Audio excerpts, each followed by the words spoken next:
A homeless German shepherd brought a gift to Grant Callahan's porch every morning for 10 days. But on the 11th day, the retired Navy SEAL saw what was tied to her collar and nearly fell through the doorway. At first, Grant thought the dog was only hungry. The German shepherd appeared before sunrise, thin and mud-stained, carrying a red button carefully in her mouth. Grant fed her. The German shepherd placed the button on his porch, looked at him once, and disappeared into the fog. The next morning, the German shepherd came back with a motel key tag, then a torn ribbon, then a child's mitten. For 10 days, the German shepherd repeated the same strange ritual, leaving one small object behind like a trail Grant was too wounded to follow. Grant had once been a Navy SEAL, but he did not leave the service because he was afraid. He left because he told the truth about men he trusted, and they made sure he paid for it. Since then, Grant had lived alone, convinced loyalty was just a word people used until it cost them something. Then came day 11. The German shepherd stepped onto the porch with something tied to her collar. Grant recognized it immediately. His old SEAL Challenge coin, the one he had thrown into the river years ago. Stay with this story because by the end, you may believe that loyalty does not always return through people. Sometimes it comes back on 4 tired paws. Grant did not know it yet, but the homeless German shepherd was not bringing gifts. She was bringing back the one thing betrayal had stolen from him. A homeless German shepherd stood on Grant Callahan's porch before sunrise with a red button held gently between her teeth. Grant saw her through the kitchen window while the coffee maker clicked and hissed behind him. At first, he thought the fog had shaped itself into a dog. Cedar Hollow, Maine, had mornings like that in late October. The sea air rolled inland before dawn and settled over the old roads, the pines, the stone walls, and the quiet houses like a damp gray blanket. Everything looked half real until the sun rose enough to argue with it. But the German shepherd was real, thin, mud-stained, still as a statue. Grant stood in the kitchen and stared. The dog stood on the second porch step, facing the front door. Her black and tan coat was dirty enough that the lighter fur looked almost gray.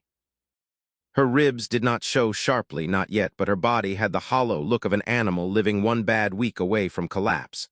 One ear stood tall, the other leaned slightly outward as if an old injury had changed its shape.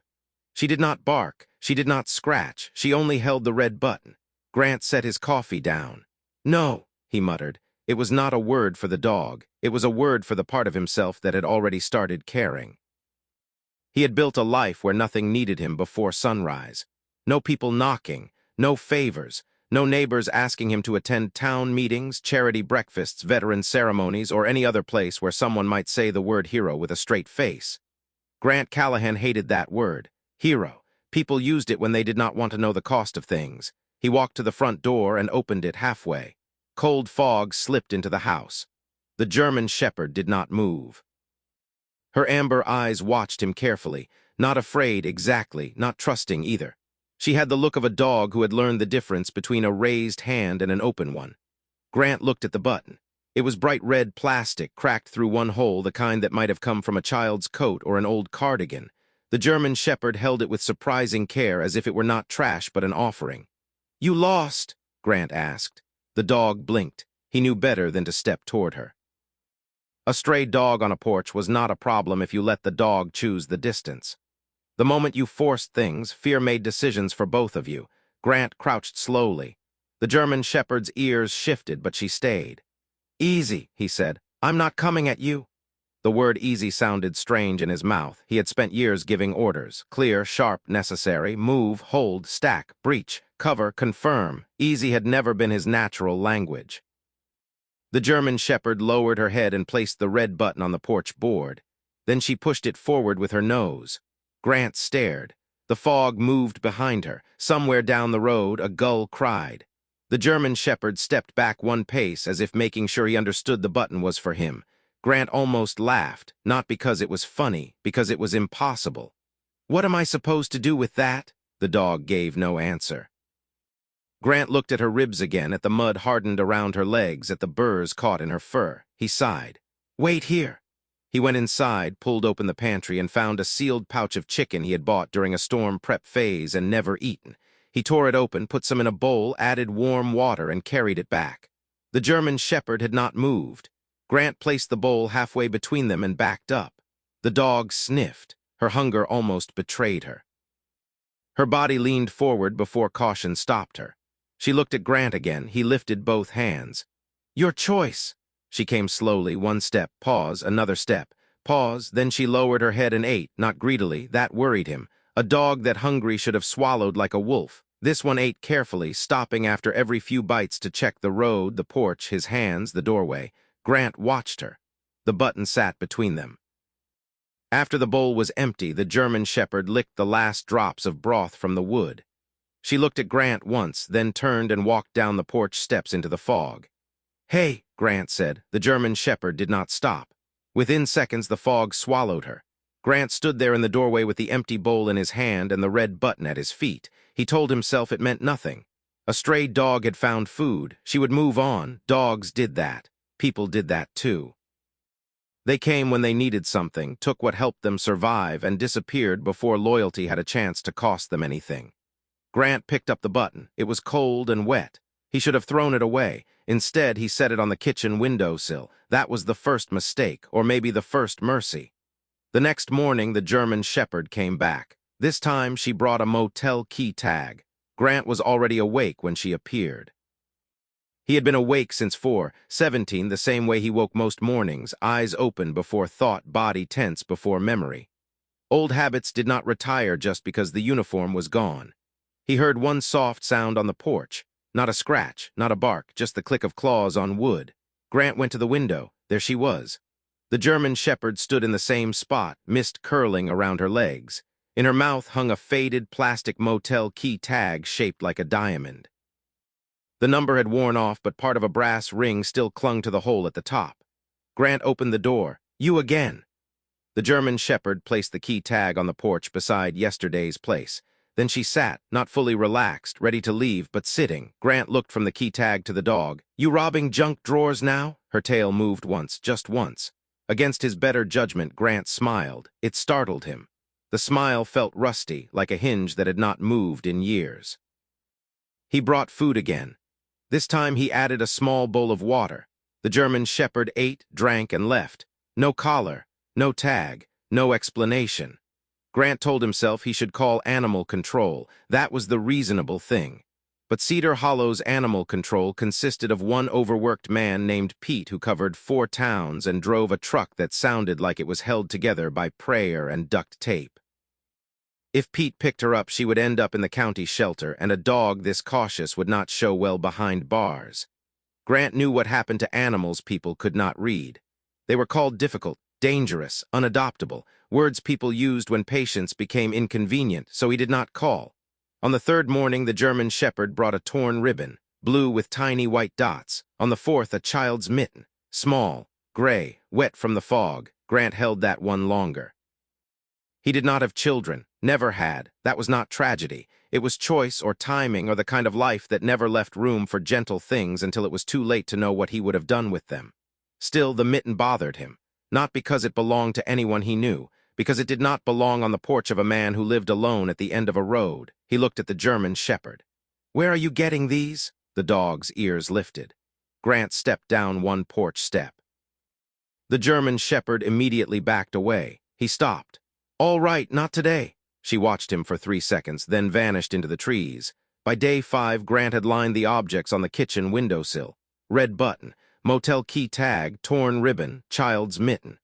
Day 5 brought a soup token from Nora Bell's roadside kitchen. That was the first object Grant recognized. The token was a small wooden circle stamped with a bowl symbol, used by Nora when families needed meals but did not want to ask out loud. Nora Bell ran a thrift shop, soup kitchen, and informal confession booth out of a white building near Route 9. She had known Grant since he moved to Cedar Hollow, which meant she had spent 3 years ignoring every wall he put up. Grant drove to Nora's that afternoon with the token in his pocket and irritation in his jaw. The bell above her thrift shop door rang when he entered. Nora stood behind the counter sorting donated coats by size. She was 70, maybe older, with white hair pinned up messily and glasses hanging from a chain around her neck. Her cardigan had 2 different buttons, neither matching the rest. It suited her. "Well," she said without looking up. The mountain man comes down from the hill. Grant placed the token on the counter. Nora looked at it, her hands paused. Where'd you get that? A dog brought it to my porch. Now she looked up. What dog? German shepherd, thin, muddy, no collar, shows up before sunrise carrying things. Nora's expression changed carefully. Female, looks like it. One bent ear. Grant narrowed his eyes. You know her. I know of her. That's not an answer. It's the start of one. Grant hated that kind of answer. Nora stepped around the counter and locked the front door, turning the little sign to closed. What's going on? He asked. She faced him. There are families staying at the old Blue Lantern Motel. Grant knew the place. Everyone did. The Blue Lantern sat 5 miles outside town, a low row of peeling doors and cracked windows along the old highway. It had been closed for years, bought and sold twice, then left to rot while property companies argued over permits. Staying there legally? Grant asked. Nora gave him a look. Cole doesn't ask about legal. That dog came from there? I think so. You think? There's a German shepherd that's been seen near the motel. People leave scraps. She comes and goes. Some say she belongs to a woman there. Some say to a child. Some say she belongs to nobody. Grant looked toward the window. The objects she brings, they're from the motel? Maybe. Why bring them to me? Nora's eyes softened in a way that made Grant uncomfortable. Maybe Mercy chose you. Mercy. That's what some of the children call her. Grant almost rejected the name automatically, but it fit too well. He turned the soup token in his fingers. What's happening at the motel? Nora hesitated. That told him more than words. Nora. Owen Strake manages the property now, or says he does. He wants everyone out before county inspection next week. Then he should call the county. He doesn't want records. He wants them gone quietly. Grant felt the old anger stir, not loud, not hot, something colder. And the families, some have nowhere to go. Why hasn't anyone done anything? Nora held his gaze. Because people like problems they can drive past. Grant looked away. The words landed harder than he wanted. He had driven past the Blue Lantern many times, so had everyone else. Nora stepped closer. Grant, if Mercy is bringing you things from that motel, she may be trying to lead someone there. Dogs don't build cases. No, Nora said, but loyal creatures keep trying long after reasonable people stop. He hated that word, loyal. It had once meant everything to him. Team, trust, brotherhood, the kind of bond men promised in training, in combat, in silence. Grant had believed in it so completely that when he found corruption inside his own unit, stolen funds, falsified supply reports, men using classified movement schedules for private deals, he reported it through the proper channels. He told the truth. The truth cost him everything but his life. The men who once called him brother called him liar. Command buried what it could. His reputation became a quiet warning. Do not stand too close to Callahan. Trouble follows him. He left before they could pretend it was his choice.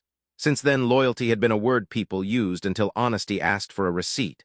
Grant placed the soup token back on Nora's counter. I'm not getting involved. Nora did not argue. That was worse. She simply picked up the token and said, Mercy may not know that. On day 6, Mercy brought a broken toy soldier. Grant stood on the porch holding it long after she left. The tiny plastic rifle had snapped off. One boot was missing. The face had been rubbed smooth by years of play. On day 7, Mercy brought a brass room number. Grant did not sleep that night. By the 8th morning, Grant Callahan had stopped pretending the gifts were random. Mercy arrived before sunrise with a folded receipt in her mouth. The fog was thinner that day, brushed gold along the edges by a sun that had not yet cleared the pines. Grant heard her claws before he saw her, and that bothered him because it meant he had been listening for them. He opened the door before she reached the top step. Mercy froze. The folded receipt hung from her mouth. For the first time, she seemed surprised to see him waiting. Grant crouched. Morning. The German shepherd watched him uncertain. Her coat looked worse in the growing light. Mud had dried along her belly. There were burrs behind her ears. A shallow scrape ran down one front leg, not fresh enough to bleed, but fresh enough to matter. Grant placed the food bowl down. Mercy did not move. She lowered her head and set the folded receipt on the porch first. Only then did she come to eat. That ritual meant something. Gift first. Food second, not begging, delivering. Grant waited until she finished, then picked up the receipt. The paper was wrinkled and damp, the ink blurred, but he could make out a few words. Blue Lantern, room 12, cash. He looked at the brass room number from the day before sitting on his windowsill. Mercy drank from the water bowl. Grant stepped carefully down one porch step. She lifted her head. I need to know where you're going. Mercy backed down one step. Grant stopped.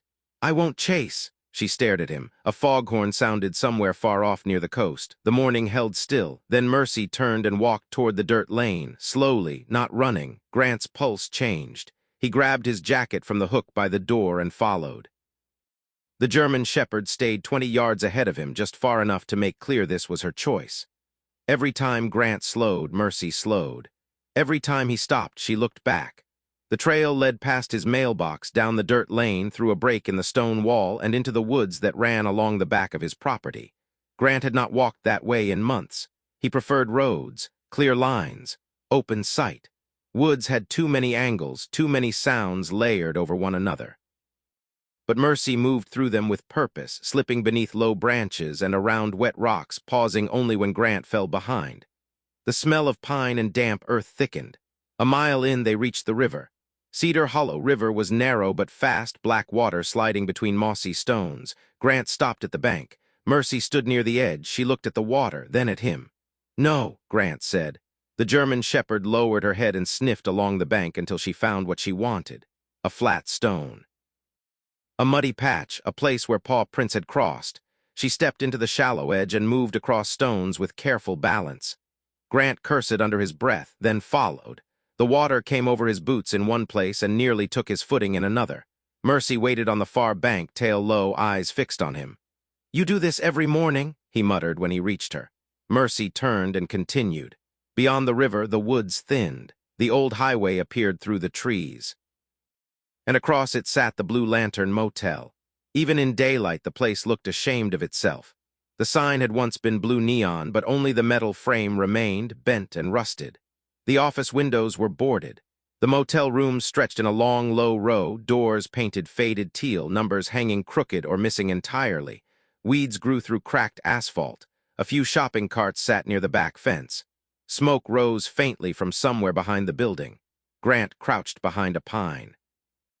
Mercy stopped beside him. People were there, not many visible, but enough. A woman carrying a plastic jug disappeared into room 8. A teenage boy in a red hoodie stood near the ice machine, watching the road. An older man sorted cans near a dumpster. A little girl sat on the curb holding something wrapped in a towel. Grant's jaw tightened. He had driven past this place 4 days ago. He had seen nothing, or he had seen exactly what he wanted to see, an abandoned motel with no reason to stop. Mercy stepped forward. Grant caught her gently by the air, not touching, just moving his hand. Wait! She stopped. A white pickup pulled into the motel lot. Owen Strake stepped out. Grant knew him vaguely. Property manager, clean jacket, work boots too new to know work. A man who posted notices and avoided eye contact at church fundraisers. 2 men climbed out after him, bigger, quieter. Strake walked to the center of the lot and clapped his hands twice. People emerged from doorways slowly. Grant could not hear every word from the trees, but he heard enough. Inspection. Liability. Out by Friday. No exceptions. A woman protested. Strake pointed at her. One of the bigger men moved closer. Grant felt his body go still. Old training returned, but not as violence, as observation, positions, exits, threat posture, children present, unarmed civilians, 2 strongmen, 1 man in charge, fear already established. Mercy's body pressed low to the ground. The little girl on the curb stood suddenly. Mercy, she called softly. The German shepherd's ears snapped forward. Grant looked at the child, maybe 8 years old. Brown coat too large for her, hair tied back with a blue ribbon that matched the torn ribbon on Grant's windowsill. Mercy took 1 step. Grant whispered, "Stay." The dog trembled. The child saw the movement near the trees. Her face changed. Then Strake turned. The girl looked down fast, hiding recognition. Grant's chest tightened. Mercy had not brought random objects. She had brought pieces of this place. The red button, the ribbon, the mitten, the soup token, the toy soldier, the room number, the receipt. She had built a trail from the motel to Grant's porch because someone at that motel could not come to him. Strake walked past room 12 and slapped a paper against the door. The sound cracked across the lot. Mercy flinched. Grant saw it. She knew that door. Room 12. The child stood near it, fists closed. Strake leaned toward her and said something Grant could not hear, but he saw the child shrink. That was enough. Grant stepped out of the trees. Mercy turned sharply, startled. Grant crossed the road without hurry. Everyone in the lot looked at him. Strake turned annoyed. "This is private property." Grant stopped 10 feet away. "Doesn't look private." "It is." "Then you should take better care of it." Strake's eyes narrowed. "Can I help you?" Grant looked around the lot, at the people, at the children. At Mercy, who had stayed near the tree line but was watching the little girl with painful focus. Then Grant looked at room 12. "Who lives there?" Strake smiled. "No one lives here, that's the point." The little girl's eyes flicked toward Grant. Tiny movement. Terrified, Grant saw it. Strake saw Grant see it. The air shifted. "Sir," Strake said, voice lower now, "you need to leave." Grant reached into his pocket and pulled out the brass room number. Lit up. "Dog brought this to my porch." A murmur moved through the lot. The little girl's eyes filled. Strake's face stayed smooth. "Stray animals drag trash everywhere." Grant pulled out the receipt. "And this?" Strake looked at it too long. Grant pocketed it again. "I'm going to ask you once, are you forcing these people out without county notice?" Strake laughed. "You a lawyer? No. Social worker? No. Then you're trespassing." Grant took one step closer. "No, I'm listening." The word surprised him. Listening, Mercy had been asking him to do that for days. Strake glanced toward the two men with him. Grant did not look at them. He did not need to. "Careful," Strake said. Grant's voice stayed calm. "I've been careful for 3 years." The little girl spoke then, barely above a whisper. "Mercy isn't a stray." The lot went quiet. Strake turned. "Abby." The warning in his voice told Grant the child's name. "Abby," she swallowed. "Mercy belongs with us." The German shepherd could not wait any more.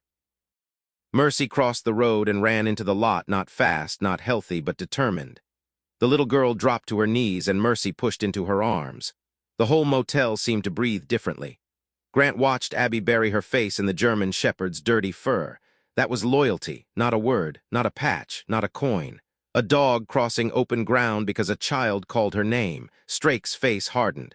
"That animal needs to be removed." Grant turned to him. "Touch the dog and the conversation changes." Strake smiled. "You threatening me?" Grant looked at the two men behind him. "No, I'm helping you avoid a mistake." For a moment, nobody moved. Then Nora Bell's voice came from behind Grant. "I'd listen to him, Owen." Grant turned.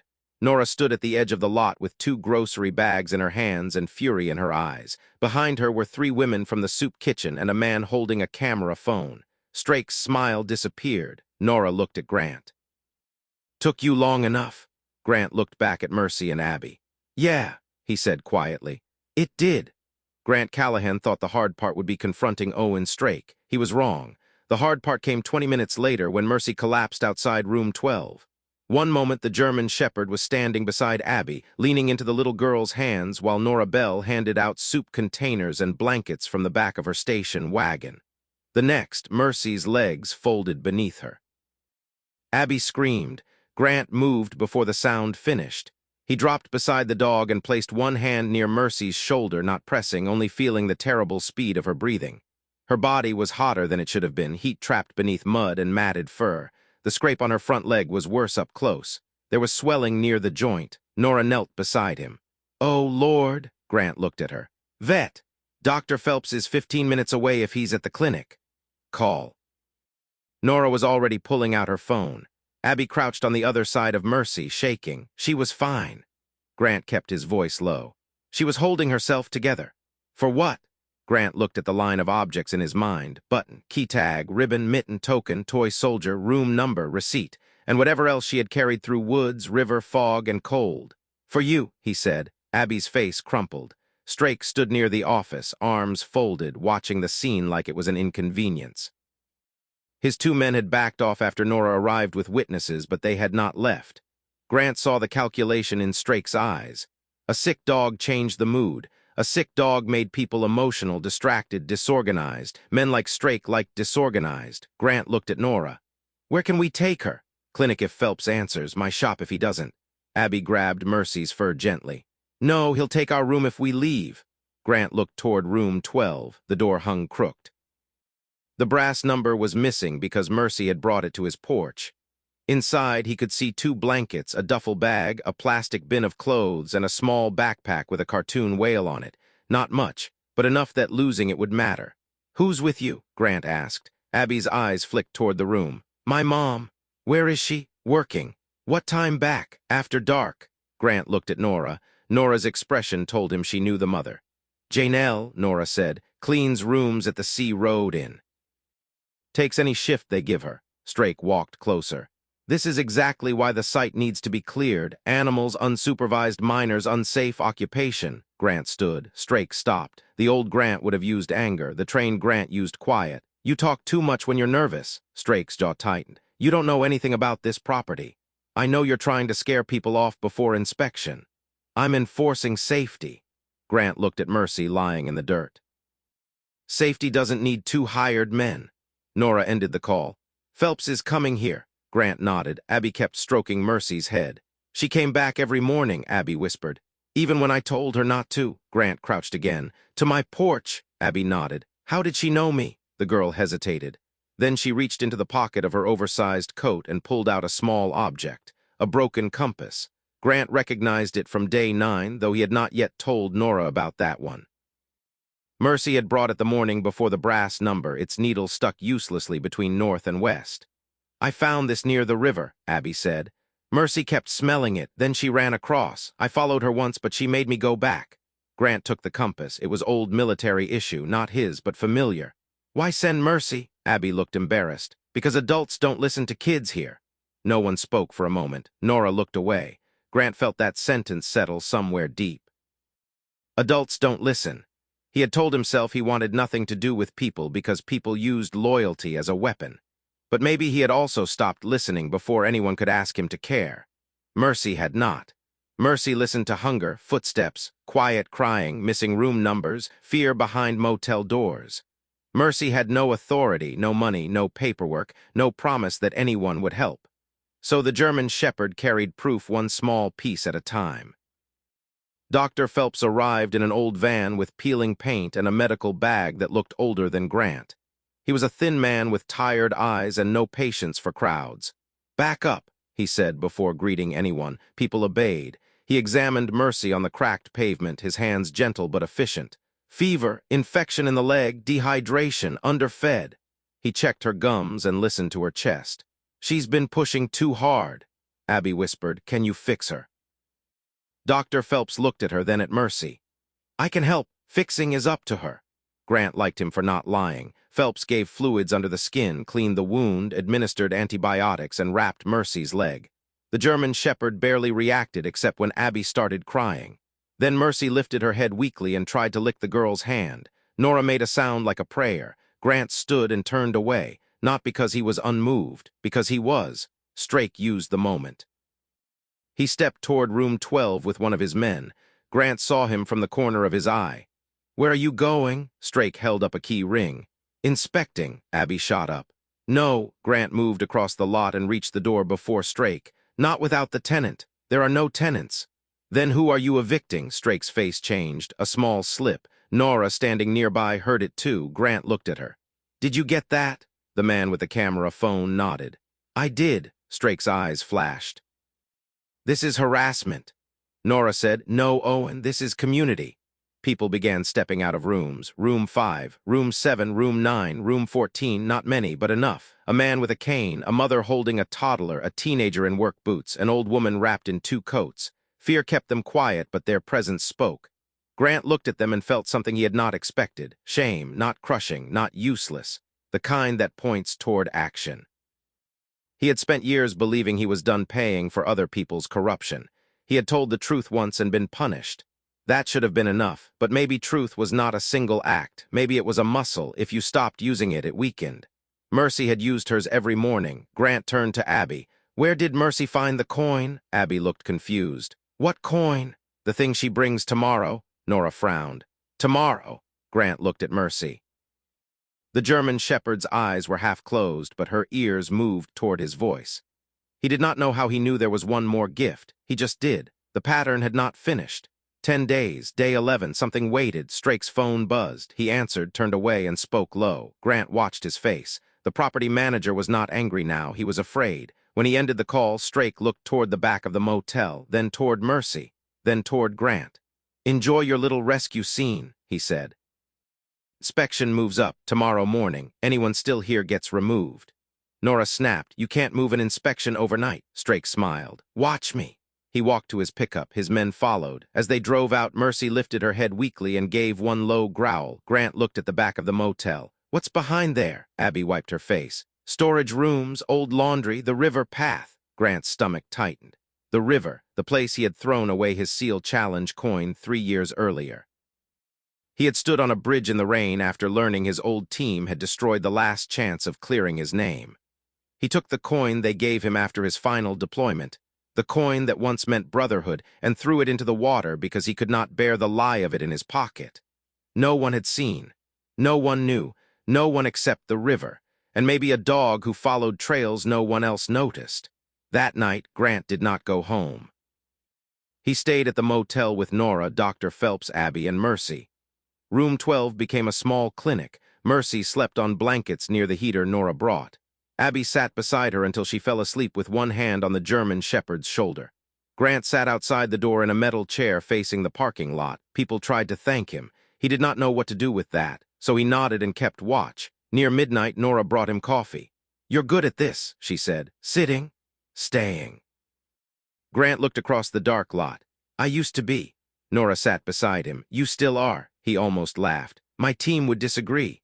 "Your team lost the right to define loyalty when they punished honesty." Grant said nothing. Nora looked toward room 12. "That dog knows more about loyalty than most men with medals." Grant's mouth tightened. "Don't talk about medals. Fine, men with shiny pockets." Despite himself, he smiled. Nora saw it and wisely did not comment. Before dawn, Mercy woke.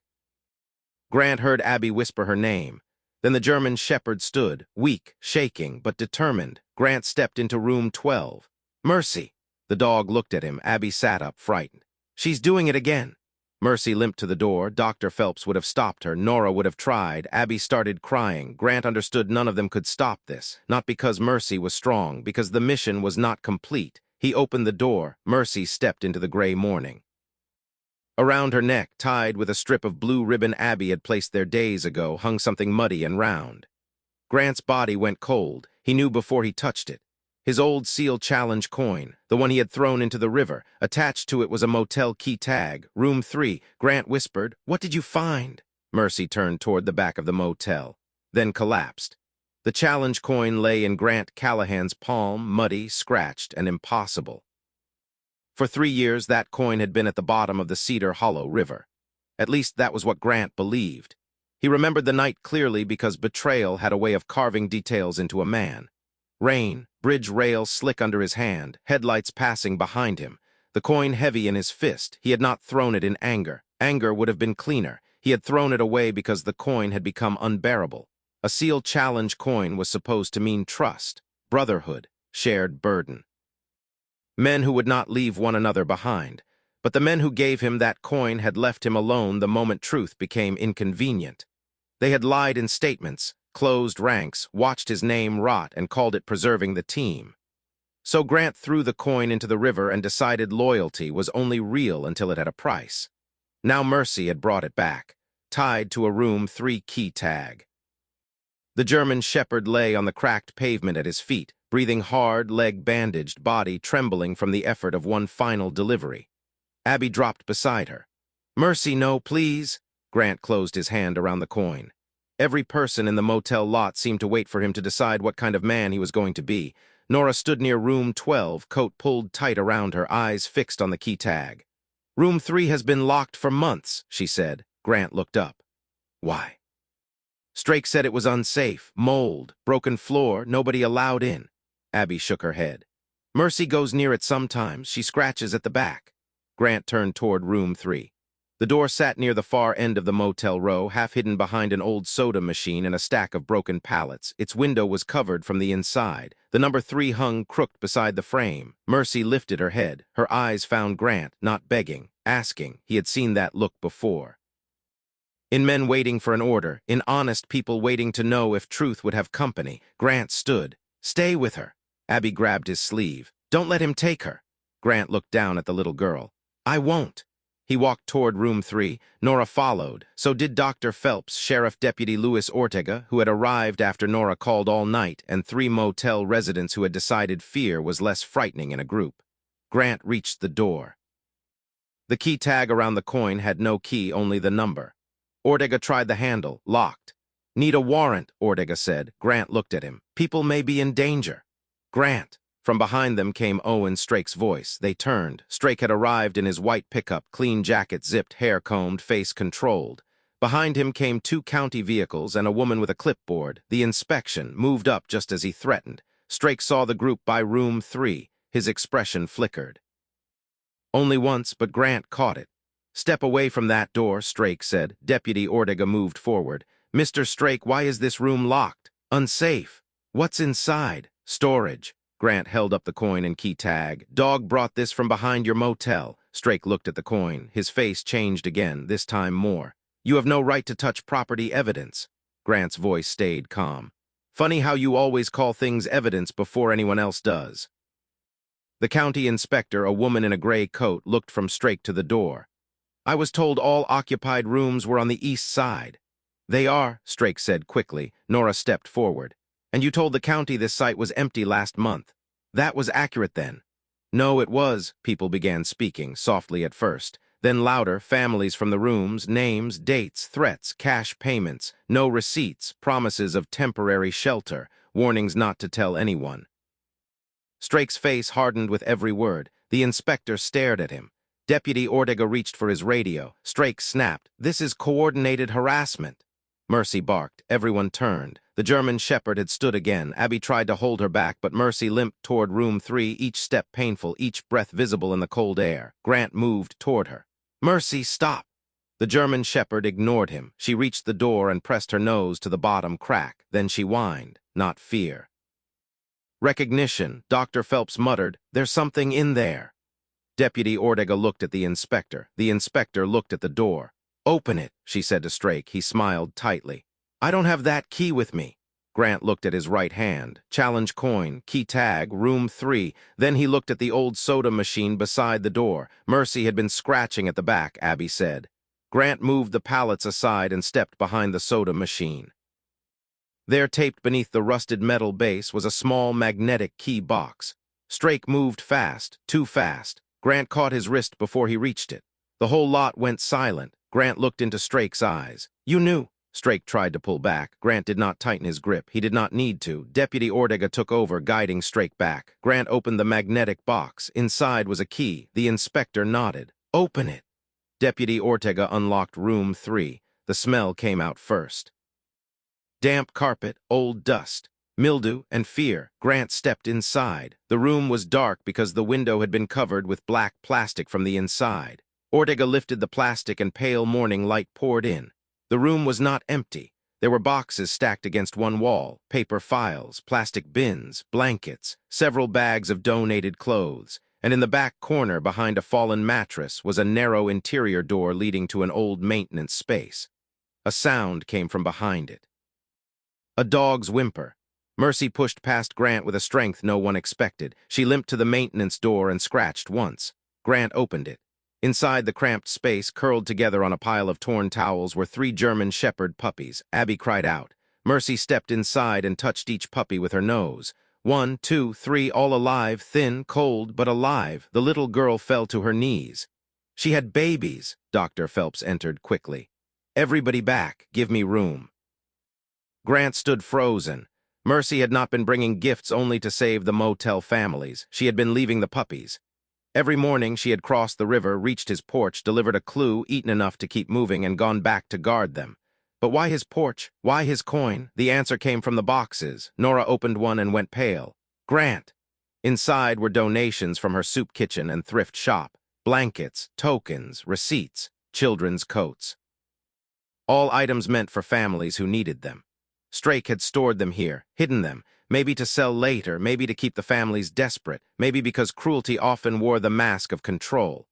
Deputy Ortega opened another box. Cash envelopes, names, room numbers, a ledger. The inspector's face went cold. Strake tried to speak from the doorway. No one listened. Grant moved deeper into the room and saw something on the back wall. A bulletin board. Pinned to it were property maps, inspection dates, notes about clearing rooms, and one old newspaper clipping. Grant stepped closer. The clipping was about him.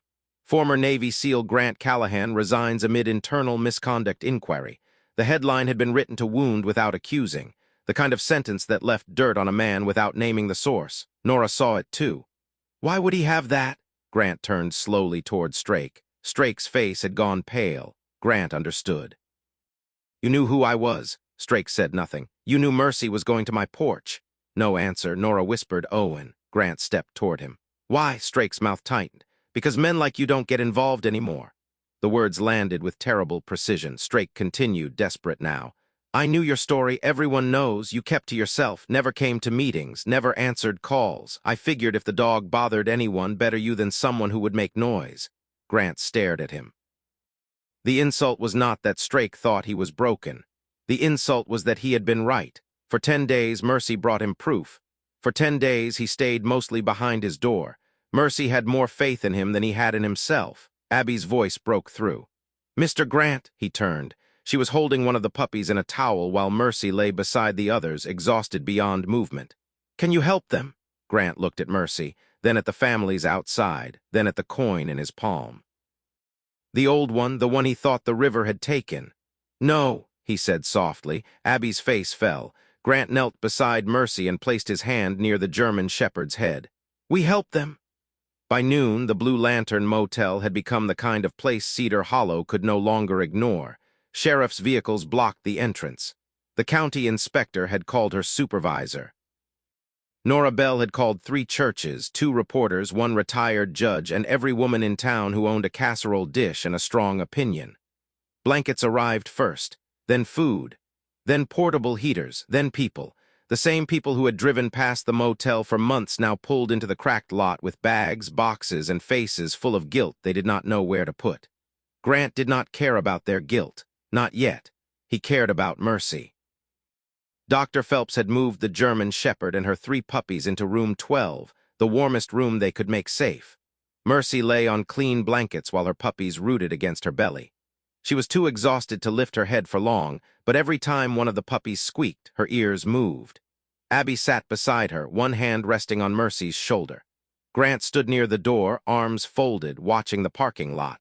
Strake had been placed in the back of a cruiser, but his damage remained everywhere. Families stood in clusters, afraid to believe help would last longer than a news cycle.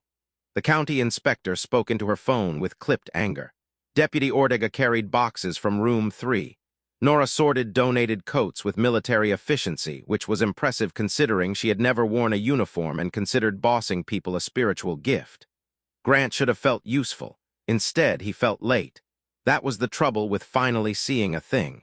You also saw how long it had been there. Nora came to stand beside him. You're doing it again. What? Turning responsibility into a weapon and pointing it at yourself. Grant looked at her. You always this cheerful, only with stubborn men. He looked back at Mercy. She came for 10 days. Yes, I fed her and let her leave. You didn't know. I didn't follow. On day 8 you did. Day 8 is not day 1, Nora sighed. Grant, Mercy came to your porch, not judgment. He almost answered sharply, then stopped. The dog had been named before he understood why. Mercy, not because she needed it, because she carried it. Dr. Phelps stepped out of the room, wiping his hands. Grant straightened. Well, she's alive, puppies are weak but nursing, infection is still serious, she needs real rest, antibiotics, nutrition, and no more heroic errands. Grant looked through the doorway. Mercy's eyes were half closed. She'll make it.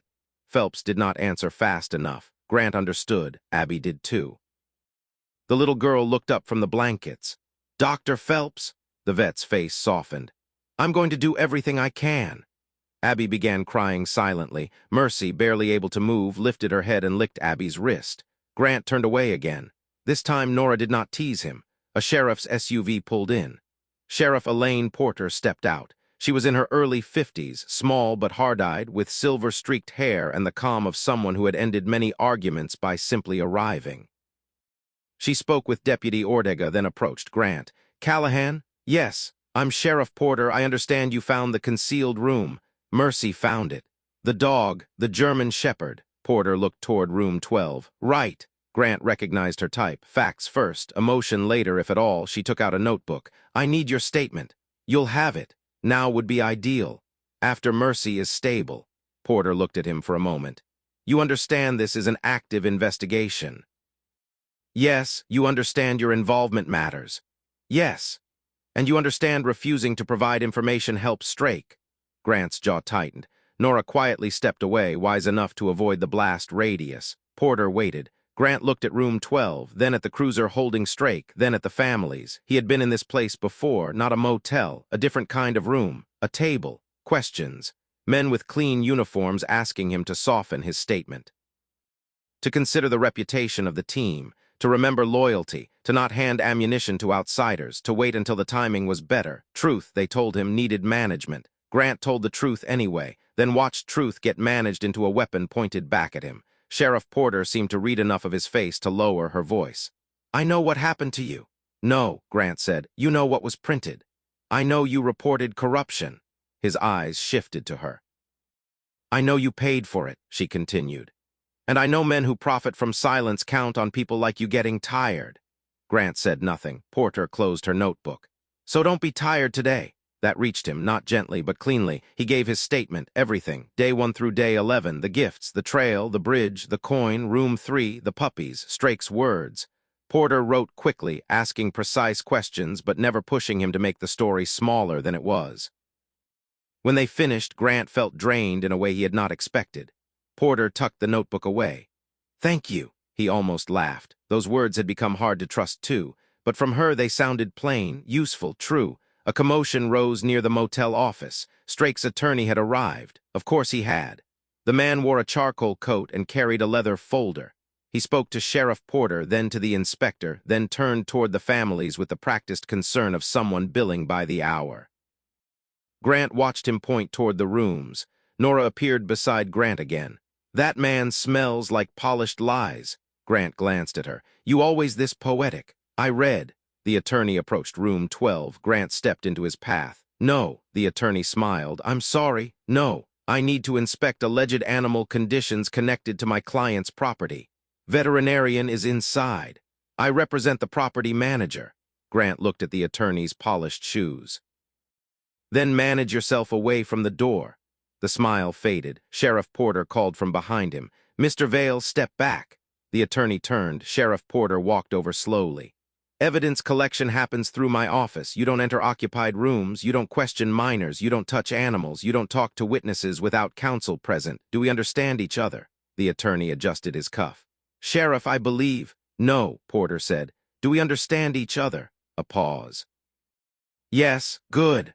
Grant liked her. He decided not to say so. The crisis shifted from immediate danger to paperwork danger, which Grant had learned could be just as lethal if allowed to move quietly. Strake's side claimed the families were trespassers. Nora produced meal records proving she had delivered supplies there for weeks. The county claimed it had no formal notice of occupancy. The inspector produced photos of blocked exits, hidden donations, and unsafe electrical work. The attorney suggested Mercy's puppies proved unsanitary conditions caused by the residents. Dr. Phelps, normally quiet, informed him that if he blamed a starving mother dog for giving birth somewhere hidden and cold, he would personally explain the concept of decency using very small words. By evening, a temporary order stopped the removals. No one would be forced out that night. Nora cried when she heard. So did some of the families. Grant stood apart, not because he did not care.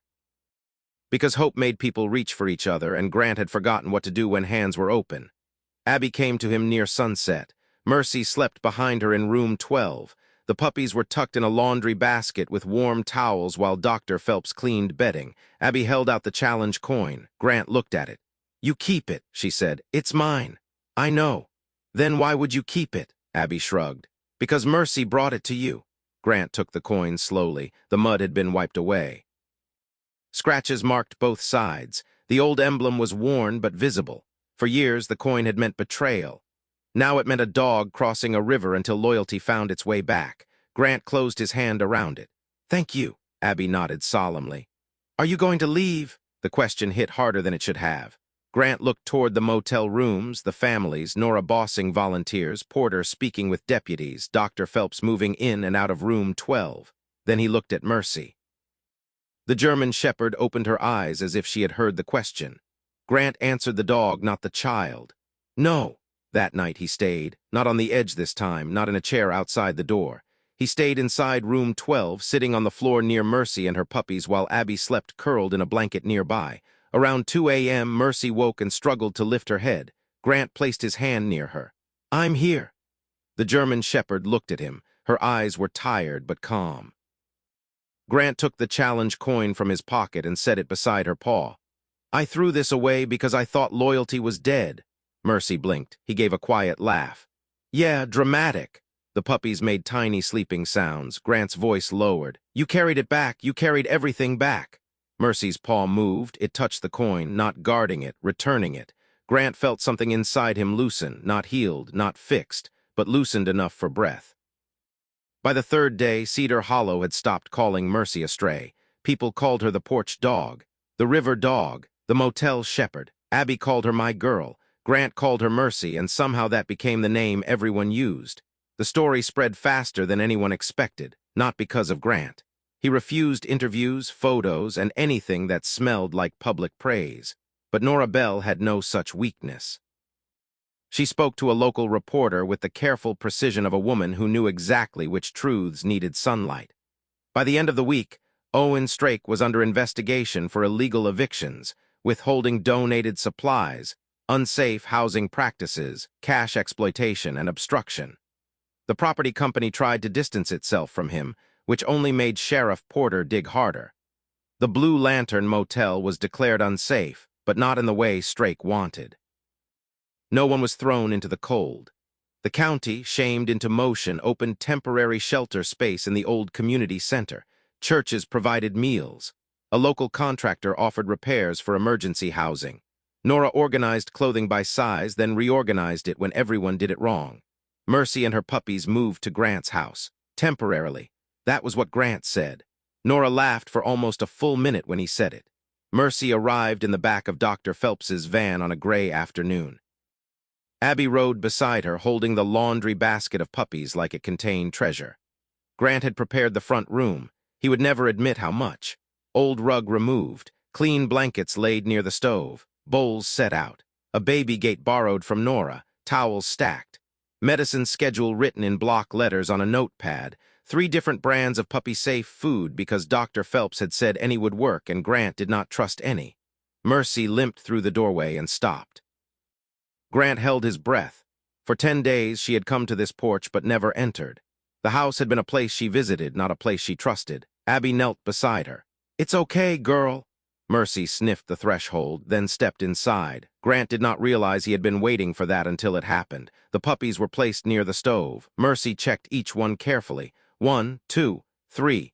Then she lay down with a sigh so deep it seemed to come from every road she had walked. Abby named the puppies Button, River, and Blue. Grant objected to Button. He lost. Life changed around small needs, medication at 6 and 6, food in tiny portions, puppy blankets washed twice a day, Mercy's bandage changed carefully, short walks to the porch, long rests. Abby visited every afternoon after school once the families moved into temporary shelter. Her mother Janelle came when her shifts allowed. She always thanked Grant too much and apologized for needing help too often. Grant told her once, "You don't need to apologize for surviving." She looked at him for a long time. "Maybe you don't either." He had no answer. Mercy recovered slowly. Her fever broke first. Then her appetite returned. Then her eyes brightened. Her coat, once dull with mud and neglect, began to show the rich black and tan beauty beneath. She remained thin, but no longer fragile in the same frightening way. Each morning, Grant opened the front door and found no new gift on the porch. The first few days, it unsettled him. Then he understood. Mercy no longer needed to bring the trail. The trail had been followed, but the old gift stayed on the windowsill. Red button. Motel key tag, torn ribbon, child's mitten. Soup token, broken toy soldier. Brass room number, folded receipt. Broken compass. Wooden bead from Abby's bracelet that Grant found later under the porch. And the challenge coin. He lined them carefully in a wooden shadow box Nora brought from her thrift shop. "You making a shrine?" she asked. "Evidence?" "Of what?" Grant looked at Mercy sleeping with her puppies. "That loyalty leaves proof." Nora's face softened. "Put that on the wall." "No, too late. I already remembered it." Grant shook his head, but he did put the shadow box on the wall, not in the hallway, not hidden, in the front room where anyone who entered could see it. The challenge coin sat at the center. Grant still had complicated feelings about it. Some mornings he hated seeing it. Other mornings he touched it before feeding Mercy. The coin had not become what it once was. It had become something new, not proof that every brother stayed loyal. Proof that one betrayal did not get to define loyalty forever. That was Mercy's lesson. She had been betrayed too, abandoned, underfed, forced to hide her puppies in a locked room at the edge of a place nobody wanted to see. But Mercy had not become what hurt her. She remained loyal, not blindly, not foolishly, actively. She chose Abby. Chose her puppies, chose the trail, chose Grant's porch, chose to return again and again even when the man behind the door did not yet deserve the faith she placed in him. That was what humbled Grant most. Mercy had not waited for him to become worthy before asking him to help. She had trusted the smallest good still left in him. One Saturday morning, Sheriff Porter came by. Grant found her standing on the porch, looking at the repaired steps. "You know," she said, "most people knock." "Heard your car?" "Of course you did." He opened the door wider. Mercy lifted her head from the blanket. Her tail thumped once. Porter smiled. "Good to see you too." Grant poured coffee because Nora had told him civilized people did that. Porter accepted. They stood on the porch while Abby played with the puppies inside. "Strake is going to fight everything," Porter said. "I assumed." "He's claiming residents staged conditions, claims Nora fabricated records, claims you intimidated witnesses." Grant snorted. "Predictable." "Yes, but we have documents from Room 3, testimony, inspection records, donation logs, and a dog with better evidence collection habits than most deputies." Grant looked through the window at Mercy. "She won't testify." "Shame, jury would love her." He almost smiled. Porter's voice shifted. "I also received a call from someone you used to serve with." Grant went still. "Who?" "Name was Mercer." Grant looked away. Daniel Mercer, former teammate. One of the men who had stayed silent when Grant told the truth, not the worst of them. That almost made it worse. The worst men were easy to hate, the quiet ones haunted longer. "What did he want?" "To speak with you." "No, I figured." "Then why tell me?" "Because he said he has documents, backups, things that may support your original report." Grant's hand tightened around the coffee mug. For 3 years, a part of him had wanted that sentence. For 3 years, another part had feared it. Because if the truth came out now, he would have to feel more than anger. He would have to face the fact that not everyone had forgotten. Some had simply been too afraid. Porter watched him. "You don't have to call him today." "Good, but don't confuse refusing the call with being free from it." Grant looked at her. "You always this direct?" "Yes, must be exhausting. For other people." After she left, Grant stood on the porch for a long time. Mercy came to the doorway and sat beside him. She was still too thin, still bandaged, still healing. But she sat upright, steady, and quiet. Grant looked down. "You think I should call him?" Mercy yawned. "Helpful." Her tail moved. He laughed, a real laugh this time. Later that evening, after Abby and Janelle left and the puppies slept, Grant took the phone onto the porch. He called Daniel Mercer. The man answered on the second ring. For a moment, neither spoke. Then Daniel said, "Grant." His voice sounded older. Grant said nothing. "I should have called years ago." "Yes," Grant said, "no forgiveness, no false comfort, just truth." Daniel exhaled. "I was scared." Grant closed his eyes. The old anger rose, but it did not own the whole room anymore. "People were destroyed because you were scared." "I know. Do you?" "Yes." Silence. Inside, Mercy shifted on her blanket. Grant opened his eyes. "Why now?" "I saw the motel story, saw you standing there with that dog. I remembered what you did, what we didn't do." "I have copies, Grant, reports, transfers, names. I kept them because I told myself someday I'd make it right." "Someday is a coward's favorite word." Daniel took it. "Yes." Grant looked toward the road where fog gathered between the trees. "Send them to Sheriff Porter." "I will. Not to me, to her." "Okay." Another silence. Then Daniel said, "I'm sorry." Grant had imagined hearing those words many times. In those imagined moments, he had speeches ready. Sharp, perfect speeches that would cut exactly where he wanted. But now the words arrived, and all he felt was tired. "I know," Grant said. He ended the call. Mercy came to the door. Grant crouched and rested his hand on her head. "I don't know if that was forgiveness." Mercy leaned into his palm. "Yeah," he whispered. "Maybe it was a start." Mercy's puppies were 8 weeks old when Cedar Hollow held the first porch day. Nora hated the name.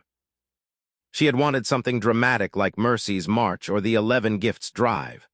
Sheriff Porter said that sounded like a parade nobody had permits for. Abby suggested Porch Day because that was where Mercy started saving everyone. So Porch Day it became. People brought supplies to Grant's porch first. Dog food, blankets, coats, canned goods, children's shoes, medical kits, grocery cards. Then volunteers carried everything to the community center, the soup kitchen, and families still transitioning out of the Blue Lantern. Grant disliked the attention. Mercy loved the attention when it included treats. By then the German Shepherd had gained weight. Her coat shone in the sunlight. Her leg had healed, though she still limped when tired. The puppies tumbled around the yard like small disasters with paws. Button had Nora's personality, which meant bossy. River was gentle. Blue followed Mercy everywhere. Abby insisted Mercy should keep one. Grant said Mercy had not been consulted. Mercy chose Blue by lying down every time someone tried to move him. The adoption decision was considered settled. The other two puppies went to families from the motel. Button went to the teenage boy in the red hoodie, whose little sister needed someone brave and ridiculous. River went to Janelle and Abby once they moved into a small apartment above Nora's thrift shop. Mercy stayed with Grant. That too had apparently been decided without him. One afternoon, after the last donation boxes were loaded, Grant stood by the porch steps holding the shadow box of gifts. Nora had convinced him to bring it outside so people could understand the story.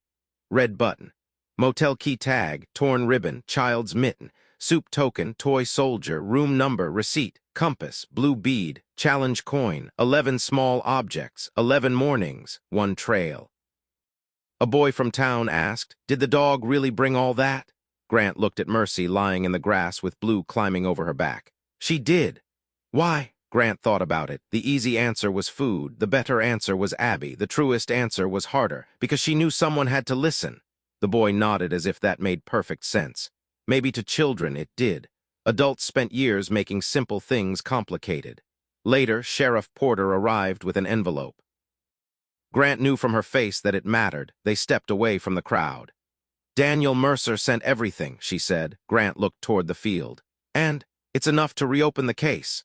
The words landed quietly. No thunder, no music, no instant healing, just an old locked door cracking open. Porter continued, "It won't erase what happened. It won't make everyone admit what they did, but it will put the truth somewhere they can't bury it easily."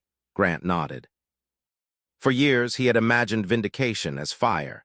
Names cleared, men exposed, apologies forced. But standing there with Mercy in the yard and Abby laughing nearby, Grant realized he did not need the truth to make him whole. He wanted it because truth mattered. But Mercy had already returned something no report could. The ability to believe loyalty still existed, even if imperfect, even if late, even if it came limping up the porch with mud on its paws. Porter handed him the envelope. He did not open it, not there, not yet. He tucked it under his arm and looked at the porch. Nora had placed a new wooden box beside the steps. "What's that?" Grant asked. "Gift box," Nora said. "For what?" "For people who want to leave something." "Why?" She looked at him like he was slow. "Because Mercy brought gifts. Now people can too."